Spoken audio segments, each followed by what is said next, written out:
জাইমা রহমানের মাঝে দেশনেত্রী বেগম খালেদা জিয়াকে খুঁজে পাচ্ছে দেশের জনগণ। সাদা কাপড় পরিহিত, মাথায় কাপড় তোলা, চোখে সাদা সানগ্লাস, দুই হাত তুলে দাদির কবর জিয়ারত করছেন জাইমা রহমান। এই মুহূর্তে ক্যামেরার সামনে তিনি শুধু একজন নাতনি নন, অনেকের চোখে তিনি হয়ে উঠেছেন দেশনেত্রী বেগম খালেদা জিয়ার এক জীবন্ত প্রতিচ্ছবি।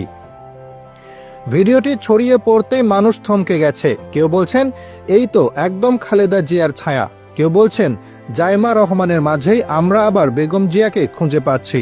হাঁটাচলা, দৃষ্টিভঙ্গি, নীরব অথচ দৃঢ় উপস্থিতি, সবকিছুতেই যেন বংশের ছাপ।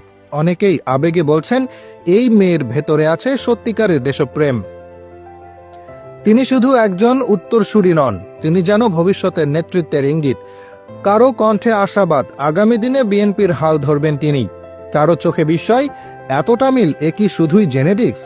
আজ সকালে বেগম খালেদা জিয়ার কবর জিয়ারত করতে এসে জিয়া পরিবারের গাড়িতে যে দৃশ্যটি ধরা পড়েছে তা অনেকেই আবেগে স্তব্ধ করে দিয়েছে। গাড়ির ভেতরে জাইমা রহমানের ঠিক পাশে বসেছিলেন একজন নীরব মানুষ, ফাতেমা বেগম, যিনি কোনো দিনই শুধু একজন গৃহকর্মী ছিলেন না, তিনি ছিলেন বেগম জিয়ার ছায়াসঙ্গী। দিনের পর দিন, বছরের পর বছর নীরবে পাশে থাকা এক আপন মানুষ। আজ সেই মানুষটির পাশে বসে থাকা জাইমা রহমানকে দেখে অনেকেই বলছেন ফাতেমা বেগম যেন নিজ চোখেই বেগম জিয়াকে আবার খুঁজে পেয়েছেন।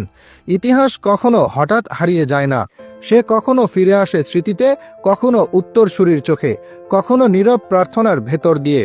আজকের এই দৃশ্য শুধু একটি ভিডিও নয়, এ যেন রাজনীতির ইতিহাস, আবেগ আর উত্তরাধিকারের এক নিঃশব্দ ঘোষণা। সময় বলবে এই নীরব উপস্থিতি ভবিষ্যতে কি রূপ নেয়। তবে এটুকু নিশ্চিত, আজ জাইমা রহমানকে দেখে অনেকেই আবার খুঁজে পেয়েছেন দেশনেত্রী বেগম খালেদা জিয়ার ছায়া।